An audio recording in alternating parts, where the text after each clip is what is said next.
ನೋಡಿ, ರೇಣುಕಾಸ್ವಾಮಿ ಕೊಲೆ ಪ್ರಕರಣಕ್ಕೆ ಸಂಬಂಧಪಟ್ಟಂತೆ ನಟ ದರ್ಶನ್ ಪರಪ್ಪನ ಅಗ್ರಹಾರ ಸೇರಿದ ಬಳಿಕ ಈಗ ಒಬ್ಬೊಬ್ಬರೇ ನಟ ನಟಿಯರು ಕೂಡ ರಿಯಾಕ್ಷನ್ ಕೊಡೋದಕ್ಕೆ ಪ್ರಾರಂಭ ಮಾಡಿದ್ದಾರೆ. ಅದೇ ರೀತಿ ಮುಖ್ಯಮಂತ್ರಿ ಚಂದ್ರಬಾಬು ಕೂಡ ಎಕ್ಸ್ಕ್ಲೂಸಿವ್ ಆಗಿ ರಿಪಬ್ಲಿಕಾನ ಜೊತೆ ಮಾತನಾಡಿದ್ರು. ಮನುಷ್ಯತ್ವ ಮರೆತ ದರ್ಶನ್ ವಿರುದ್ಧ ಆಕ್ರೋಶ ಹೊರಹಾಕಿದ್ರು. ರಿಪಬ್ಲಿಕಾನದಲ್ಲಿ ಮುಖ್ಯಮಂತ್ರಿ ಚಂದ್ರು ಅವರು ಕಿಡಿಕಾರಿದ್ದಾರೆ. ಮನುಷ್ಯತ್ವ ಕಳೆದುಕೊಂಡಾಗ ಹೀಗೆ ಆಗುತ್ತೆ. ಅಹಂ ದುರಹಂಕಾರವೇ ಈ ದುರ್ಘಟನೆಗೆ ಕಾರಣ ಅನ್ನುವಂತಹ ವಿಚಾರವನ್ನ ಕೂಡ ಪ್ರಸ್ತಾಪ ಮಾಡಿದ್ದಾರೆ. ಸಹವಾಸ ದೋಷದಿಂದ ಹೀಗೆಲ್ಲ ಆಗಿದೆ ಅಂತ ಮಾತನಾಡಿದ್ದಾರೆ. ಬೆಳೀತಾ ಬೆಳೀತಾ ಬೆಳೀತಾ ನಾನೇ ಎಲ್ಲ ನನ್ನತನವನ್ನು ಕಳ್ಕೊತೀವಿ. ಈಗ ಮುಖ್ಯಮಂತ್ರಿ ಚಂದ್ರು ಯಾವುದೋ ಹಳ್ಳಿಯಿಂದ ಬಂದು ಹೊಲ ಉಳ್ತಿದ್ದೆ, ನನ್ನ ಕೂಲಿ ಕೆಲಸ ನಮ್ಮವ್ರು ಮಾಡ್ತಿದ್ರು, ನಮ್ಮ ಮದುವೆ ಮನೆಗಳನ್ನೆಲ್ಲ ಸಂಕಟ ನೋಡ್ತಿದ್ದೆ, ಹೆಣ್ಣು ಗಂಡುಗಳ ಸಂಬಂಧ ನೋಡ್ತಿದ್ದೆ, ಅಕ್ಕ ತಂಗಿ ತಮ್ಮ ಅಂತಕ್ಕಂಥದ್ದು ಅದು ಅವರು ನೋಡಿದ್ರು ನಾವು ನೋಡಿದ್ರು. ಇಲ್ಲಿ ಏನಾಯಿತು, ಯಾವುದೋ ಒಂದು ಘಟನೆಯಲ್ಲಿ ಅಭಿಮಾನಿಗಳ ತಂಡ ಬೆಳೆಯುತ್ತೆ. ಯಾವಾಗ ನೀವು ದೊಡ್ಡ ಹೆಸರು ಮಾಡಿದಾಗ, ಅದರ ಕ್ರಿಕೆಟ್ ಇರ್ಬೋದು, ರಾಜಕಾರಣಿಗಳಿರ್ಬೋದು ಬಂದಾಗ, ಅಲ್ಲಿ ನಾವು ನಮಗೋಸ್ಕರ ಬದುಕಬಾರ್ದು, ಅಥವಾ ಬರೀ ನನ್ನ ಕುಟುಂಬಕ್ಕೋಸ್ಕರವನ್ನೇ ಆಸಕ್ತಿ ವಹಿಸಬಾರ್ದು. ಇಡೀ ರಾಷ್ಟ್ರ, ಇದು ಸಮಾಜಕ್ಕೆ ಒಂದು ಪಾಠ ಆಗಬೇಕಾಗಿ ಬರುತ್ತೆ. ಅವ್ರ ತಂದೆನೂ ನೋಡಿದ್ದೀನಿ ನಾನು, ಯಾರು ದರ್ಶನ್ ಅವರ ತಂದೆಯನ್ನು. ಭಾಳ ಒಳ್ಳೆಯ ವ್ಯಕ್ತಿ, ನನ್ನ ಜೊತೆಲೆಲ್ಲ ಪಾತ್ರ ಮಾಡಿದ್ದಾರೆ. ಮುಂಗೋಪಿ ಯಾವುದಕ್ಕೆ ಮುಂಗೋಪಿ ಆಗಿದ್ರು ಅಂದರೆ ಈ ಥರದ ವಿಚಾರಕ್ಕೆಲ್ಲ. ಅವ್ರು ಮುಂಗೋಪ ಆಗಿದ್ದು ಊಟ ಸರಿಯಾಗಿಲ್ಲದೆ ಇದ್ದರೆ, ಟೈಮ್ ಸರಿಯಾಗಿ ಶೂಟಿಂಗ್ ಮಾಡದೇ ಇದ್ದರೆ, ಸ್ಕ್ರಿಪ್ಟ್ ಸರಿಗಿಲ್ದಿದ್ರೆ, ಪಾತ್ರ ಸರಿಗಿಲ್ದಿದ್ರೆ ಸಿಟ್ಟು ಮಾಡ್ಕೊಂಡು ಹೇಳೋರು ಇದನ್ನೆಲ್ಲ. ಇನ್ನು ಬೇರೆ ಥರದ್ದು ಚಿಂತನೆ ಅವ್ರಿಗಿರ್ತಿರ್ಲಿಲ್ಲ.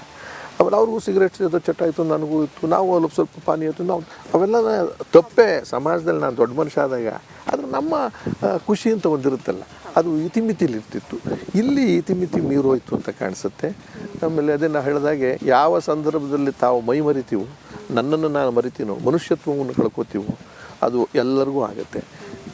ಈ ಮಟ್ಟಕ್ಕೆ ಬಂದುಬಿಟ್ಟಿದೆ. ಸ್ಯಾಂಡಲ್ವುಡ್ಡಿಂದ ಆಗಿದೆ ಅನ್ನೋ ಕಾರಣಕ್ಕೆ ಇಡೀ ಸ್ಯಾಂಡಲ್ವುಡ್ನ ಬೈಯೋಂಗೂ ಇಲ್ಲ. ನಾವು ತನ್ನ ಸ್ಥಿಮಿತವನ್ನು ಕಳ್ಕೊಂಡಿದ್ದಾರೆ.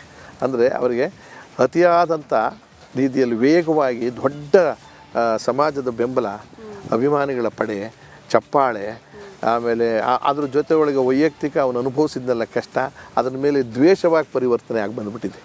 ದ್ವೇಷ ಆಗಬಾರ್ದಾಗಿತ್ತು. ಈಗ ನನಗೆ ಯಾರೋ ಅವತ್ತಿಗೆ ತೊಂದರೆ ಕೊಟ್ಟರಲ್ಲ ಅನ್ನೋ ಬದಲು ಇವತ್ತು ನಾನು ಅವ್ರನ್ನ ಕರೆಸಿ ಸಮಾಧಾನ ಮಾಡಿ, ಏನಪ್ಪ ನಾನು ದೊಡ್ಡ ಮನುಷ್ಯನೇ ಆಗಿದ್ದೀನಿ, ನಿನ್ನ ತೊಂದರೆ ಆಗಿದೆ ಬಾ ಅನ್ನೋ ರೀತಿಯಲ್ಲಿ ಮಾಡ್ತಕ್ಕಂಥ ಮನೋಭೂಮಿಕೆಯನ್ನು ಕಳ್ಕೊಂಡಿದ್ದಾರೆ. ಅಂದ್ರೆ ಅರ್ಥ, ಮನುಷ್ಯತ್ವದ ಗುಣಗಳನ್ನು ಗೊತ್ತಿದ್ದೇನೋ ಗೊತ್ತಿಲ್ಲದೇ ಕಳ್ಕೊಂಡಿದ್ದಾರೆ.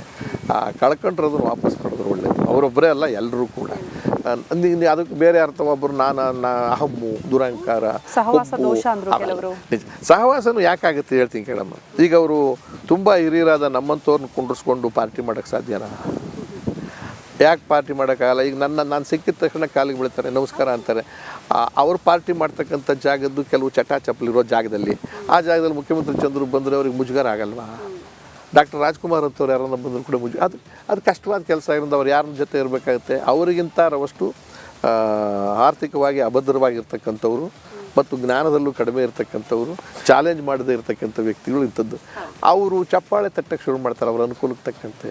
ಅದು ಖುಷಿ ಆಗ್ತಾ ಹೋಗುತ್ತೆ, ಮೈ ಮರಿತೀವಿ. ಆಮೇಲೆ ಮರೆಯುವಂಥ ಸಂದರ್ಭ ಎಂಥದ್ದು ನಾನು ಬಾಯಿ ಬಿಟ್ಟು ಹೇಳೋದಿಲ್ಲ. ಏನು ಪಾಯಿಂಟ್ ಹೇಳಿದ್ರು ನೋಡ್ರಿ. ಒಂದು ಆರ್ಥಿಕವಾಗಿ ಅಂದರೆ ಅವ್ರ ಹತ್ರ ದುಡ್ಡು ಇರೋದಿಲ್ಲ ಅವರು, ಆಮೇಲೆ ಜ್ಞಾನನೂ ಇರೋದಿಲ್ಲ, ಆಮೇಲೆ ಹೇಳಿದ್ದಕ್ಕೆಲ್ಲ ಚಪ್ಪಾಳೆ ತಟ್ಟೋರಿದ್ದಾರೆ ಅಂತ. ಆಮೇಲೆ ಇನ್ನೊಂದು, ಈ ಹಿಂದಿನ ಕಾಲದಲ್ಲಿ ಕೆಲವು ಏರ್ ಟೈಪ್ ಇರ್ತದೆ. ಈ ಕಾಲೇಜುಗಳಲ್ಲಿ ರ್ಯಾಗಿಂಗ್ ಅಂತ ಆಗ್ತಾಯಿದೆ, ನಮಗೆಲ್ಲ ಆಗಿದೆ. ನೆಕ್ಸ್ಟ್ ಬರೋ ಸ್ಟೂಡೆಂಟ್ಗಳನ್ನು ನಾವು ರ್ಯಾಗಿಂಗ್ ಮಾಡುವಂಥದ್ದು ಒಂದು ಅಭ್ಯಾಸ ನನಗಾಗಿದೆ, ನಿನಗೂ ಹಂಗೆ ಆಗಬೇಕು ಅನ್ನೋಂಥದ್ದು. ಇದು ಶ್ರುತಿ ಅವರೇ ಮಾಡಿರುವಂಥ ಇಂಟರ್ವ್ಯೂ, ಇದು ಫುಲ್ ಬರುತ್ತಲ್ಲ ಸಂಜೆ 4:30 ಗಂಟೆಗೆ. ಇದರ ಫುಲ್ ಎಪಿಸೋಡ್ ಮಿಸ್ ಮಾಡದೆ ನೋಡಿ. ಮುಖ್ಯಮಂತ್ರಿ ಚಂದ್ರು ಭಾಳ ಅದ್ಭುತವಾಗಿ ಮಾತಾಡಿದರೆ, ಒಂದು ಅದ್ಭುತ ವಿಷಯಗಳನ್ನು ಅವ್ರು ಹೇಳಿದರು. ನಾವು ಯಾಕೆ ಪಾರ್ಟಿ ಮಾಡಲ್ಲ ಅಂದರೆ ನಮಗಿಂತ ದುರ್ಬಲ ಇರಬೇಕು ಫಿನಾನ್ಷಿಯಲಿ, ಆಮೇಲೆ ನಮಗೆ ಬುದ್ಧಿ ಹೇಳಬಾರ್ದು, ಆಮೇಲೆ ನಾವು ಹೇಳಿದಕ್ಕೆಲ್ಲ ಚಪ್ಪಾಳೆ ಹೊಡಿಬೇಕು. ಈ ಮನಸ್ಥಿತಿ ಅಂದರೆ ಇದು ದರ್ಶನ್ ಅವರಿಗೆ ಅಂತ ಹೇಳ್ತಾ ಇರೋವಂಥದ್ದಲ್ಲ, ಇದು ನಮ್ಮೆಲ್ಲರ ಒಂದು ಪಾಠ ಆಗಬೇಕು. ನಮಗೆ ಯಾರಾದರೂ ಒಂದು ಬುದ್ಧಿ ಹೇಳೋರು ಅಂತಿದ್ದ ತಕ್ಷಣ ನಮಗೆ ಕೋಪ ಬರುತ್ತೆ. ಹಂಗಲ್ಲ ಅಂತೇಳಿ ನಮ್ಮನ್ನು ನಾವು ಮರಿಬಾರ್ದು ಅಂತೇಳಿ.